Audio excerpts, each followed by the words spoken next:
Estados circunvecinos, pero nadie puede obligar a otro por la fuerza a no asumir su responsabilidad de tomar el examen de desempeño. ¿Se les pagará también a los maestros que han suspendido básicamente Oaxaca, aunque no únicamente, Michoacán, una parte de Guerrero? Cuando nos lo reporten las autoridades educativas locales, para que no haya ni sesgos ni equivocaciones. La Secretaría no puede cargar con los defectos de los estados. ¿Por qué no hace nada la Secretaría? Pues porque hay que leer el acuerdo de 1992 que contiene todas y cada una de las competencias que en los 3 niveles de gobierno existen. ¿Cuándo estará listo esta reforma que le permita a la Secretaría pues tomar quizás decisiones? Es una reforma difícil porque incluye incluso la reforma a la Ley de Coordinación Fiscal. Son varias leyes. ¿Tendría que pasar por el Congreso entonces? Ah, no, claro. No puede ser un decreto. Sin esa modificación, ¿no se podría hablar de una reforma educativa completa sin la modificación al acuerdo del 92? Yo creo que más que una reforma completa, se debe hablar de una reforma que gradualmente se expande y cobra raíz en todo el territorio nacional. Y eso de completo, pues yo siempre he sostenido que es discutible.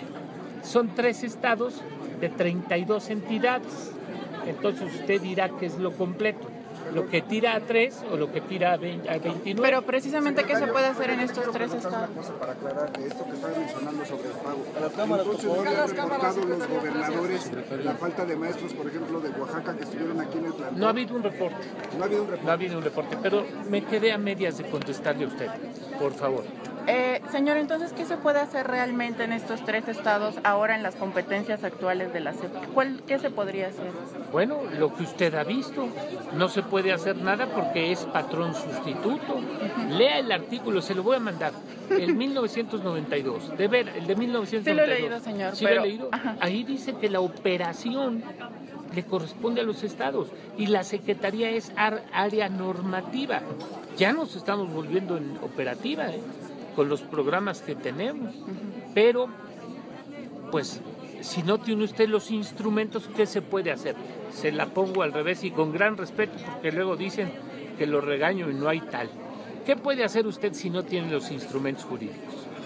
Muy poco, ¿verdad? Muy poquito.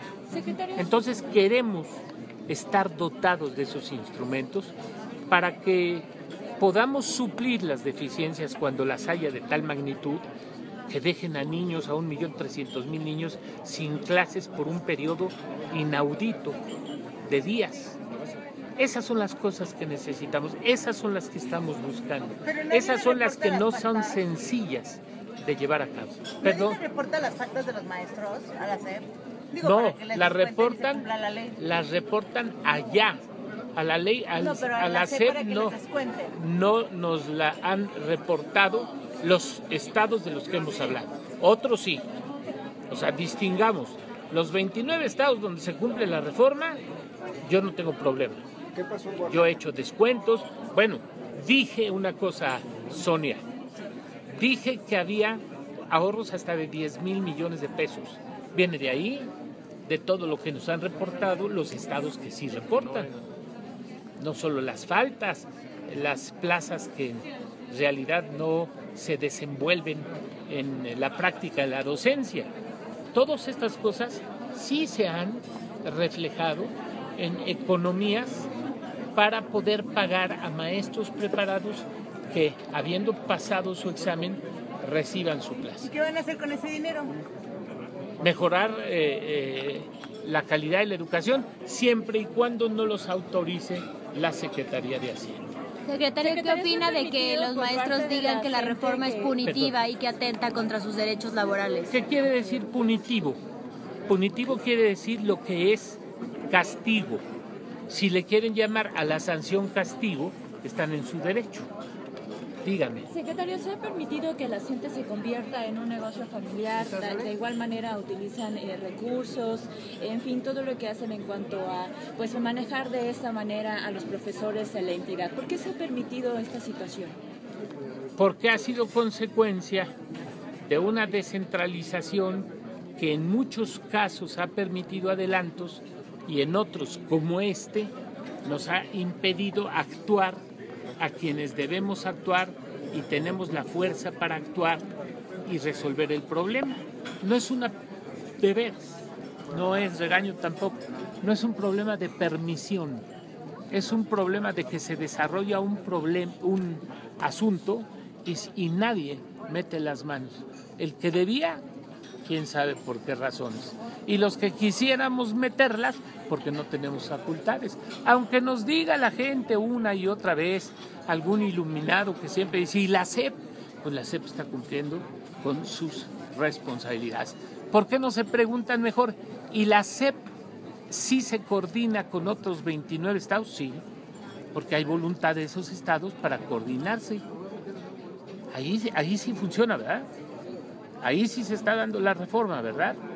Entonces el tema está en los 3 estados donde no se practica la reforma y donde no tenemos el apoyo de la autoridad educativa estatal. Secretario, ¿qué va a pasar con estas 3 entidades que se niegan? Ya, digamos, a más de un año de esta reforma educativa se van a rezar. Por supuesto, el rezago es una de las consecuencias, quizá una de las más penosas, porque se rezagan los niños, que son terceros ajenos a estos movimientos y sin embargo son los dañados, los directamente perjudicados por estas circunstancias.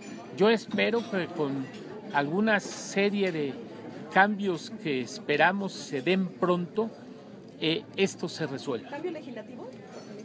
Probablemente cambios legislativos, eso no se descarta. Eso no se descarta. Ya ve que he hablado de la intervención federal, de decir, a ver, ¿no estás cumpliendo?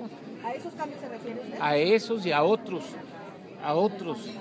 Bueno, la Ley General de Educación para reestructurar las secretarías de educación pública en los estados, que es una ley federal y que está sobre cualquier ley estatal, a muchas leyes. ¿Pero en cuánto tiempo tendría que hacerse esto? Ya que Es muy difícil calcular cuándo tendrá usted el paquete de leyes, porque no solo es hacerlo, sino contar con el respaldo de los partidos políticos que conforman el Congreso.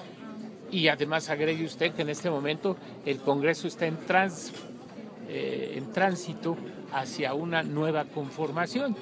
No es nada más voluntad nuestra. Secretario, le mencionó al señor Adamo que suma sus 3 por favor escuelas de educación musical. Sí, claro. ¿Podría ser una realidad y de qué manera? Sí, y nosotros queremos incluso que Bellas Artes deje de tener educación musical, pero de esta manera, por favor, vamos a ser exactos. La educación musical escolar es de la SEP. La educación musical con fines puramente artísticos es de Bellas Artes. Sí quedó claro, ¿verdad? Entonces, de esta manera estamos trabajando, esa es otra reforma legal, son muchas que tenemos que llevar a cabo para darle a nuestros niños educación musical. Secretario, ¿qué ha pasado con los 8 Escolarizada, estados? claro. ¿Qué ha pasado con los 8 estados en controversia constitucional precisamente por la ley estatal? No tengo la menor idea. No tengo la menor idea. ¿Que no es un obstáculo finalmente legal a la aplicación formal de la reforma? Bueno, yo diría que es un asunto que se ha ido difiriendo y esperemos que cuando se resuelva le dé mayor potencia a la reforma. Gracias. Si no hay evaluación Perdón. evaluación en Michoacán y Oaxaca para este fin de semana, ¿tienen un plan B? Ya le dije. El año pasado ya lo hubo. ¿Y van a aplicar lo mismo? Exactamente, traerlos a quienes desean presentar su examen a otros sitios para volver a